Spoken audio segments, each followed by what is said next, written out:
What's up, guys? Haven't seen a whole lot of reviews on YouTube, any commentary about these trekking bars, butterfly bend. I'm not really sure what I guess they're commonly called trekking bars. I live here in Austin, Texas, and I was traveling down 71, Highway 71, and I see this dude with all this stuff on his bicycle. Anyways, he was stopped, and I wanted to see if he needed any help or anything. Anyways, I got to meet him. His name's Alvaro, and he's been traveling the world on his bicycle for the last, I think, 10 years. Anyways, he had some of these trekking bars on his bicycle, so I thought, maybe this guy knows what he's talking about. I've had these for 2 days, maybe three days. I'm not really sure. I'm not liking them. I originally had them backwards. Now I believe this is the correct way and the correct posture. That's not the right word. Correct orientation. Let me explain why I'm not liking them. And this is you really have to get them to really see if they're going to work for you. I think everyone is different. I feel like my hands are more sensitive, girly. I have more girly hands. Anyway, so the issue here, folks, is I'm getting a lot of stress right here on the bottom of the palm, and that's just where it's just really uncomfortable. So the angle is different. It's more downward with these trekking bars. I understand you can orientate this different and whatnot. Quick comments on that.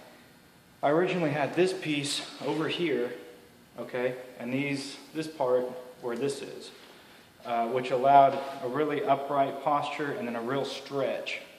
And I found out that that's really not what you want to do. You want to, the reason why you don't want to do that is your seat, your sit bones are just going to interact with the seat so much different from here to here that I think what the idea behind this is to have where you move your hands, but you're not so much moving your torso, and thereby adding stress to the front of your sit bones versus the back. So I think the idea is more of like this orientation. I believe this is how Alvaro had it as well. It's like this. But I'm not digging it.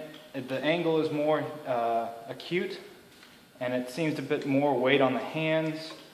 I'm finding that this posture, this is not as comfortable as my regular handlebars.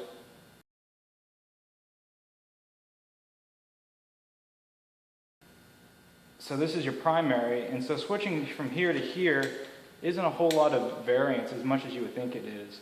And the way they sell these things, when I do my research, is they say, oh yeah, you have hands here, you can do this, you can do this, you can do this, you can do this. And to me, that's not really what it came down to. To me, this is like a two-hand position handlebar, really. I mean, for me at least. You got this, and my hands get fatigued like twice as fast as my regular handlebars because of this acute downward angle. And so I come up to here, and it's a very similar grip. I'm not going to do this like I had it originally. I'm not going to move this down this way because I don't want to stretch more, because that puts more, I either have to adjust my seat even lower, which I don't really want to do because this is going to be my primary, so I really want my seat to be in accordance with my primary position, which is comfortable at this angle.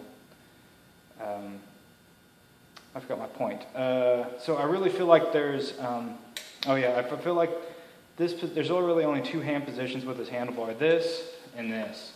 Maybe right here on the top of the highest point of the curve.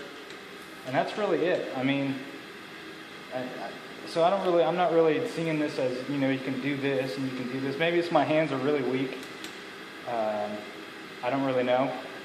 I'm currently not in the best of health, so I kind of feel like maybe that's something. I'm getting more fatigued faster than usual.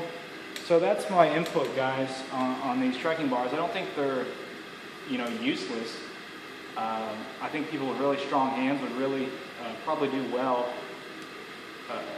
with with this setup, and someone who's probably more fit than I am. I'm not really, I'm not all that fit right now, so it has its place. But maybe I'll do a more in-depth review.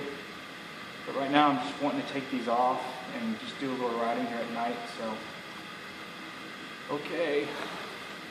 Thanks for watching. One last point to mention I didn't get into. The controls, the brakes, and the shifter.